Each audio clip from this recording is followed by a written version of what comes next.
औज़ुबिल्लाहि मिनश्शैतानिर्रजीम बिस्मिल्लाहिर्रहमानिर्रहीम। आज हमने पढ़ना है बेटा ये जो हमारी LHP पार्ट फर्स्ट की बुक है जो स्टैटिक्स की है, इसके पेज नंबर 104 से आज हमने पढ़ना है कॉम्प्लिकेशन ऑफ न्यू बॉर्न। जो बच्चा पैदा होता है अभी नया नया, तो उसकी क्या पेचीदगियाँ होती हैं। तो उसकी पेचीदगियों में सबसे पहली पेचीदगी क्या है बेटा, एस्फिक्सिया नियोनेट्रम। नियोनेट्रम कहते हैं बेटा जो बच्चा अभी पैदा हुआ उसको न्यू बॉर्न, न्यू बेबी और नियोनेट्रम ये ऐसे कहते हैं। एस्फिक्सिया कहते हैं दम घुटना। तो जो बच्चा पैदा हुआ है उसका दम घुट जाए तो उसको एस्फिक्सिया नियोनेट्रम कहते हैं। ये एक सीरियस सूरत हाल है और ये चंद कुछ पॉइंट आप सीख लेंगे तो इंशाल्लाह इससे निपटने के काबिल हो जाएंगे और ये किसी की भी बच्चे की जान बचाई जा सकती है। तो पढ़ते हैं, बाकायदा आगाज़ करते हैं इसका बेटा। The baby is asphyxiated at birth. कोई भी बच्चा जो है वो अपनी पैदाइशी तौर पर उसका दम घुटा होता है। दिस में भी माइल्ड, ये मामूली हो सकता है बेटा। माइल्ड कहते हैं मामूली को, जो बेजरर हो। एम से माइल्ड, एम से मामूली, ऐसे याद रख लें। इसका नाम एस्फिक्सिया लिविडा है, यानी मामूली होगा तो इसको एस्फिक्सिया लिविडा कहेंगे, मामूली दम घुटना।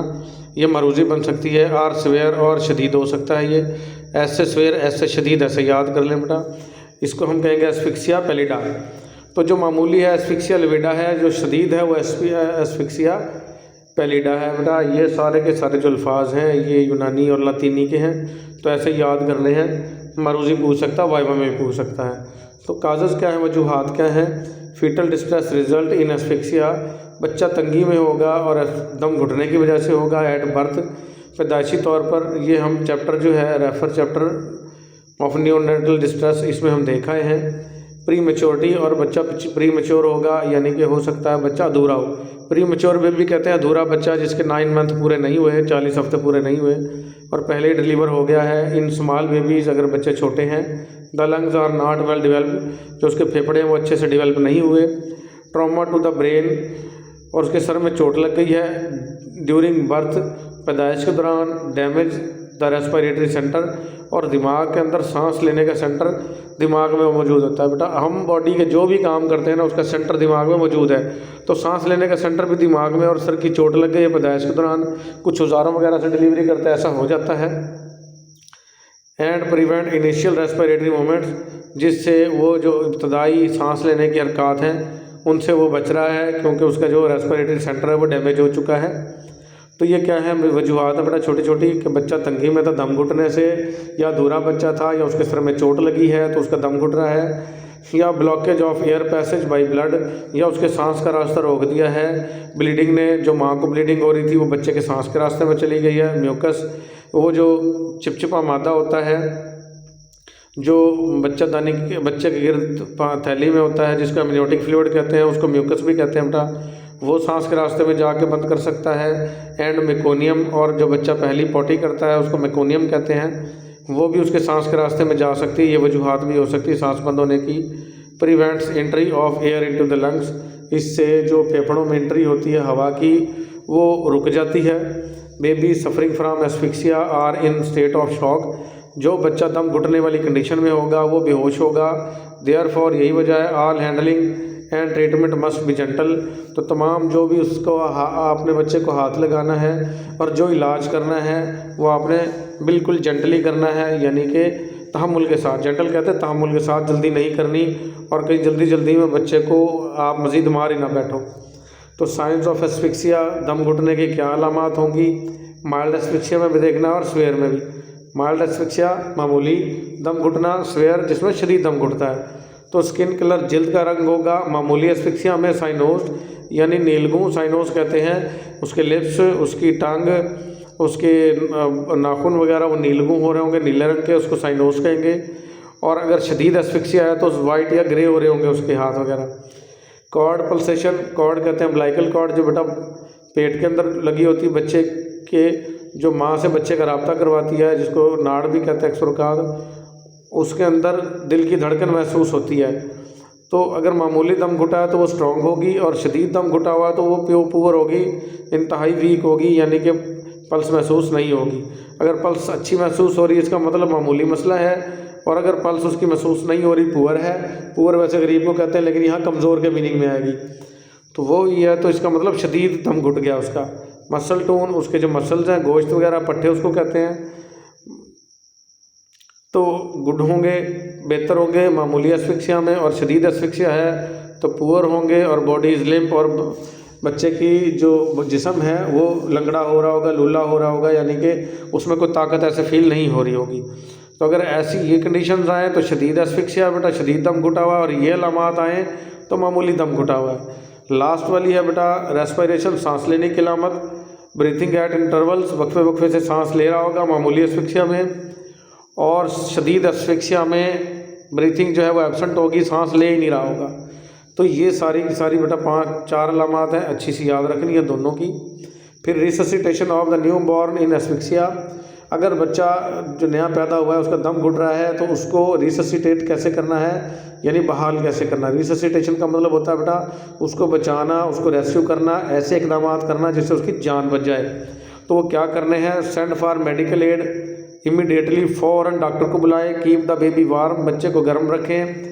पोजीशन कैसे रखनी है, place the baby on the incline table, बच्चे को इंक्लाइन टेबल पर रखें। इंक्लाइन टेबल कहते हैं जो एक साइड से ऊंची एक साइड से नीची हो, तो बच्चे का सर नीचे वाली साइड पर रखना है। With the head at the lower level, जिसमें उसका सर निचले लेवल पे हो। सो लिकर एमनाई, तो जो फ्लूइड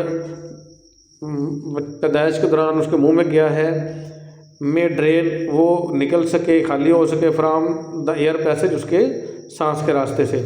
तो जो हवा उसके सांस के रास्ते में फ्लूइड गया वो बेटा निकल सके।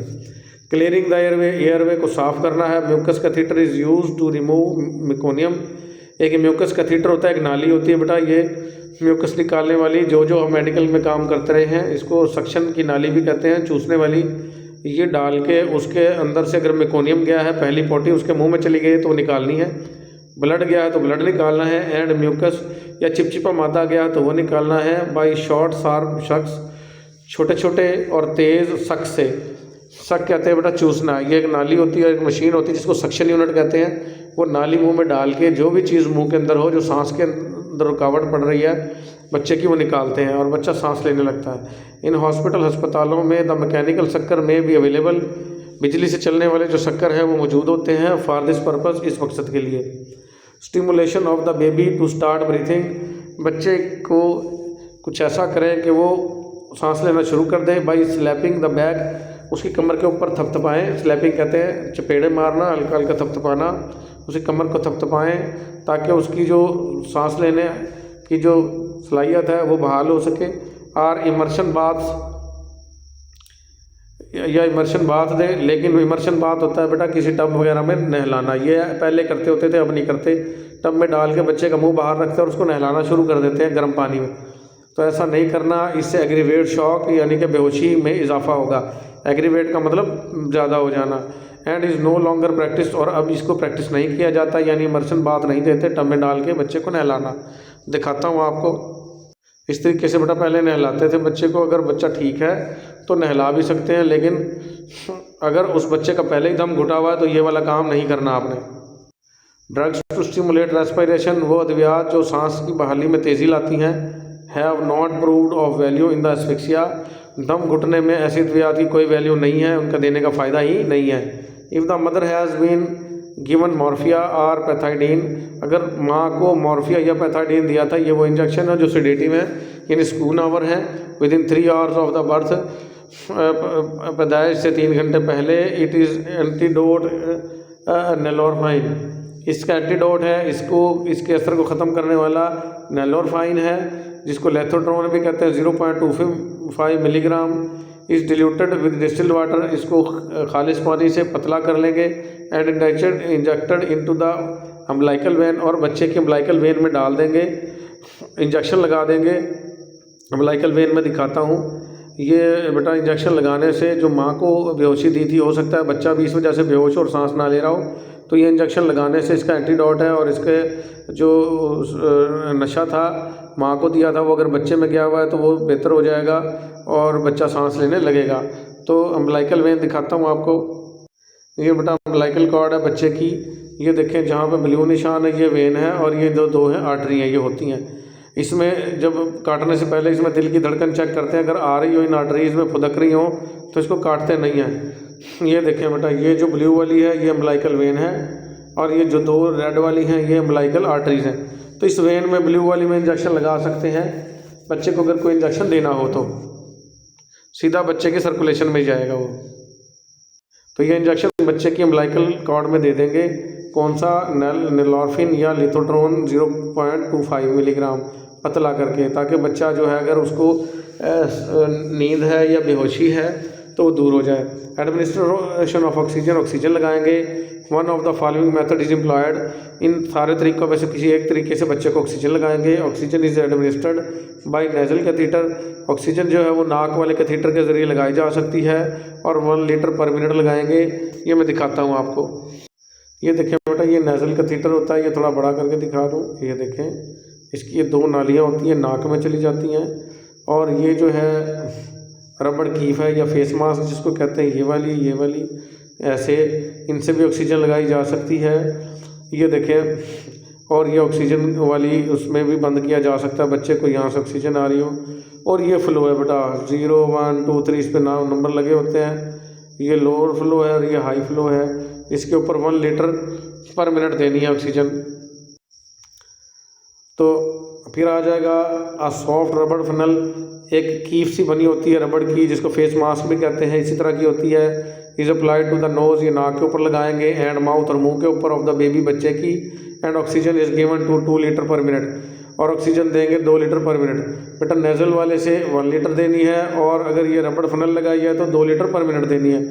ये जहन में रखना आपने, चाहे उर्दू में याद कर लिया करें, कंसेप्ट क्लियर हो तो आप इंग्लिश में आसानी से बना के लिख देंगे। इंट्रागैस्ट्रिक ऑक्सीजन, और कुछ मैदे के ज़रिए भी ऑक्सीजन दी जाती है। ये एक ख़ास तरीका नहीं है, लेकिन बेटा पहले के वक्तों में किया जाता था। 2 कैथीटर्स, नंबर 3, 2 नालियाँ 3 नंबर की are introduce through the mouth, मुंह के ज़रिए डाल दी जाती हैं इनटू द स्टमक, मैदे में। Oxygen is connected to one end of the catheter, नाली के एक सिरे से ऑक्सीजन अटैच कर दी जाती है at the rate of 1 litre per minute, 1 litre per minute के हिसाब से। The other catheter serve as an outlet for oxygen, और दूसरी जो नाली है ऑक्सीजन के बाहर आने के लिए यूज़ होती है। It's outer and being immersed into the water, इसका जो बैरूनी किनारा है वो पानी में डुबोया जाता है। To observe the escape oxygen, ताकि ऑक्सीजन का बाहर निकलने का पता चल सके। The absorption of oxygen is now known to be very slight, इस तरीके से ऑक्सीजन का जज़ब होना बहुत मामूली होता है। And method is doubtful value, और इस तरीक़ाकार की शक वाली वैल्यू है, तो वो नाक वाले तरीके या मुंह वाले ठीक थे, ये जो बेटे वाली है ये डाउटफुल है। फेस मास्क यूज़ करेंगे, फेस मास्क कहते हैं बेटा मुंह के लिए मास्क ऑक्सीजन वाला। माउथ टू माउथ ब्रीथिंग भी दे सकते हैं, मुंह के ऊपर मुंह रख के, अगर बच्चा सांस नहीं ले रहा हो। इज़ हेल्पफुल, ये मददगार होगा। When oxygen is not available, अगर ऑक्सीजन ना हो तो मुंह के ऊपर मुंह रख के सांस देना फ़ायदेमंद रहेगा। The nurse place 1 hand over the nostrils, जो नर्स है एक हाथ जो है वो बच्चे की नाक पे रखेगी ऑफ द बेबी के, and other on the epigastrium, और दूसरा पेट छाती से थोड़ा सा नीचे वो इलाका एपिगैस्ट्रियम कहलाता है, वहाँ पे रखेगी। अ गाज is placed in the mouth, एक चौरस पट्टी का पीस जिसको गाज कहते हैं वो मुंह पे रखेगी बच्चे के। And the nurse breath into the mouth, और नर्स जो है मुंह में सांस देगी बच्चे को एट 30 टाइम्स पर मिनट, तकरीबन 1 मिनट में 30 मरतबा सांस देने हैं। The procedure is carried out gently, और तहम्मुल के साथ ये तरीक़ाकार अपनाते रहना है जब तक बच्चा सांस न ले। साइंस ऑफ इम्प्रूवमेंट, अगर बच्चे में बेहतरी आ रही है तो कौन कौन सी अलामात मिलेंगी आपको बेटा? इन एस्फिक्सिया, जब दम घुट जाता है। Favourable cases in response to treatment, जो बेहतर केसेस हैं उनमें आपके इलाज जो कर रहे हैं उसमें रिस्पॉन्स मिलेगा, बेहतरी आएगी। The science of swear asphyxia decreases, शदीद किस्म के एस्फिक्सिया की जो अलामात है वो कम होती जाएंगी। एंड देन डिसअपेयर, और फिर गायब हो जाएंगी और बच्चा बेहतर हो जाएगा। वो कौन कौन सी अलामात है बेटा जो गायब होंगी? The skin colour changes from blue to pink colour, बच्चे की जो जल्द का कलर ब्लू था ऑक्सीजन की कमी से, जिसे हमने साइनोसिस पढ़ा था, वो पिंक कलर में तब्दील हो जाएगा। पिंक कलर में तब्दील हो, इसका मतलब आप जो सांस दे रहे हो बच्चे को मसनूई, उससे बेहतरी आ रही है। The gas become more frequent, gas कहते हैं लंबे लंबे सांस लेना, जैसे मरते हुए बंदा करता है।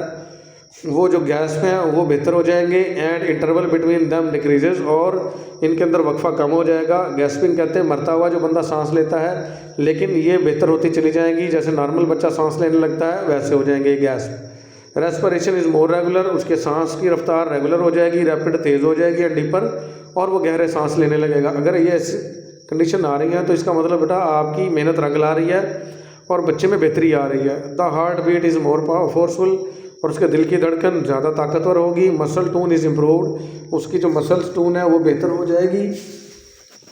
The baby gave a short cry, बच्चा जो है वो हल्का फुल्का रोने लगेगा। And this introduces oxygen into the lungs, और इससे इस रोने से ऑक्सीजन उसके फेफड़ों में जाएगी। एंड रिमूव्स कार्बन डाइऑक्साइड, और कार्बन डाइऑक्साइड निकल जाएगी। डेंजरस साइंस ऑफ एस्फिक्सिया, अगर ख़तरनाक साइंस है अलामात है तो वो क्या होगी? Improvement does not follow the treatment, यानी आप जो मेहनत कर रहे हो, ट्रीटमेंट कर रहे हो, इलाज कर रहे हो, उसमें इंप्रूवमेंट नहीं आ रही तो क्या होगा? Skin colour changes from blue to white and grey, तो जल्द का रंग उल्टा ही ब्लू से सफ़ेद और ग्रे कलर का हो गया। ये और ख़तरनाक है। ये अब ख़तरे बता रहे हैं बेटा। अगर ऊपर वाली अलामात जो पढ़ाई उसमें बेहतरी आ रही है वो होंगी तो समझ लो आप मेहनत जारी रखें। ये आ रही है तो ख़तरे की बात है।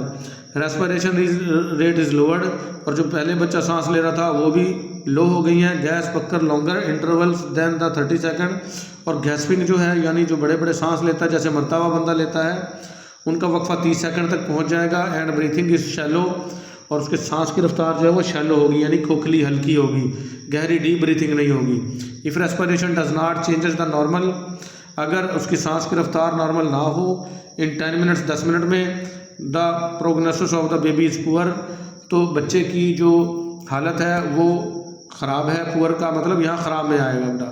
द बेबी रिमेन्स लिम्प, बच्चा जो है वो मतलब कमज़ोर रहेगा, उसके हाथ पांव काम नहीं करेंगे। लिम्प कहते हैं वैसे लंगड़ा, लूला।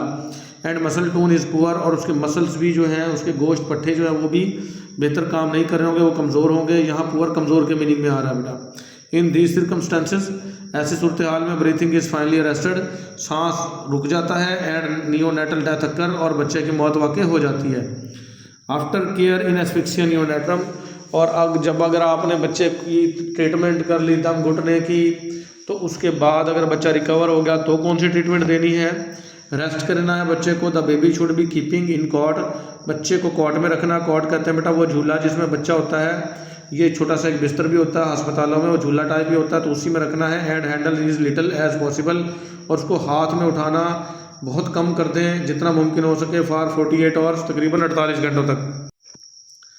कॉन्स्टेंट ऑब्जर्वेशन इज नेसेसरी, लगातार बच्चे का मुशाहिदा करते रहना है। To detect if attacks of asphyxia occurs, कि दोबारा दम घुटने के कोई अटैक्स तो नहीं आ रहे, उसका दोबारा तो रंग नीला तो नहीं हो रहा। पोजीशन क्या है? Lay the baby flat in the cot, बच्चे को सीधा लेटाएं अपने उसमें, बच्चे का जो कॉट होता है, बिस्तर या झूला कह सकते हैं, with the head turn to one side, और उसका जो सर है उसको एक साइड पर टर्न देना है। Change the position every 2 hours, और उसकी पोजीशन हर 2 घंटे बाद तब्दील करते रहना है। If mucus is draining from the mouth, अगर उसके मुंह से चिपचिपा मादा बाहर आ रहा हो, lower the level of the head, सर का लेवल नीचे कर दें और टांगें ऊंची कर दें। And use the mucus catheter, और चिपचिपा मादा निकालने वाली नाली का इस्तेमाल करें। एट फ्रीक्वेंट इंटरवल्स, वक्फे वक्फे के साथ। तो ये बेटा तरीक़ाकार है सारे के सारे। Oxygen is kept in at hand, oxygen अपने हाथ में रखें लाजमी। In case attack of asphyxia क्रिएकर, अगर दम घुटने का जो अटैक है दोबारा हो जाए, सांस रुकने लगे, तो ऑक्सीजन आपके पास हो। इनफॉर्म द डॉक्टर को इन्फॉर्म करें। इफ़ अगर रेस्पिरेशन बिकम्स इरेगुलर, उसकी सांस की जो रफ्तार है वो बेहंगम हो जाए, यानी कभी कम कभी ज़्यादा हो जाए। अ ड्राइंग ऑफ द चेस्ट वाल अकर ऑफ द एलानेसाई आर वर्किंग, जब नाक के, एलानेसाई कहते हैं नाक के नथने, वो जब काम कर रहे हो बेटा, और सीने की जो दीवार है यानी चेस्ट कैविटी है वो ऊपर ना उठ रही हो और नथने चल रहे हो, तो इसका मतलब है ख़तरे की बात है। तो मैं दिखाता हूँ आपको, एलानेसाई दिखाता हूँ आपको। ये बेटा नाक के नथने, ये वाली जो जगह है ये एलानेसाई है, ये लिखी हुई है, ठीक है। तो ये एलानेसाई चल रही है, ये नथने थोड़ा थोड़ा काम कर रहे हो, लेकिन जो है छाती उसके ऊपर नीचे नहीं हो रही, तो इसका मतलब है ख़तरा है। ये लास्ट अलामात होती हैं जब डेथ करीब हो। अटैक ऑफ एस्फिक्सिया, दम घुटने का अटैक दोबारा आया है, रियकर दोबारा आया है, and the baby turns blue, और बच्चे का रंग नीला हो गया है। A wide range antibiotic is given. तो ये 3 कंडीशन थी, इनमें इन्फॉर्म करना डॉक्टर को। और फिर डॉक्टर क्या करेगा, वाइड रेंज एंटीबायोटिक, एक अच्छी खासी एंटीबायोटिक की रेंज है वो इस्तेमाल कराएगा। इस given under doctors order, doctor अपने ऑर्डर के तहत करवाएगा, ताकि अगर कोई जरासीमों का हमला है तो वो ख़त्म हो जाए। Feeding is with held for 24 hours, और बच्चे का खाना रोक देंगे, यानी बच्चा खाएगा तो क्या, यानी दूध ही पिएगा, वो रोक देंगे तकरीबन 24 घंटे के लिए। आफ्टर इफ़ेक्ट्स ऑफ एस्फिक्सिया, तो अगर दम घुटने के बाद के जो असरात हैं वो क्या होंगे। लेटर इन लाइफ, बाद में ज़िंदगी में कभी अगर कोई बच्चा इस तरह का जिसका दम घुट गया था पैदाइश के दौरान, अगर वो बच भी गया तो बाद में ज़िंदगी में इस एस्फिक्सिया हैज़ बिन सीवियर, अगर उसका एस्फिक्सिया शदीद था यानी उसका शदीद दम घुटा था, the child may have neurological complications, तो बच्चे को दिमागी मसाइल रहेंगे, कुछ चीज़ें याद रहेंगी, कुछ भूलेंगी, जैसे बच्चा कहते हैं पागल टाइप, या उसको स्पेशल चाइल्ड भी कहते हैं, इस तरह का रहेगा। और सफ़र फ्राम मेंटल रिटार्डेशन, या उसकी दिमागी जो सलाहियतें हैं वो रुक जाएंगी, ये सारी कंडीशनें बनेंगी। तो ये था हमारा बेटा एस्फिक्सिया। फिर आ जाएगा prevention of infection birth injury, पैदाइश के दौरान होने वाली जो चोट है, इंजरी है, उससे इन्फेक्शन उससे कैसे बचा जा सकता है, वो हम पढ़ेंगे अगले लेक्चर में। आज के लिए हमारा इतना ही, मिलेंगे अगले लेक्चर में। अल्लाह हाफिज़।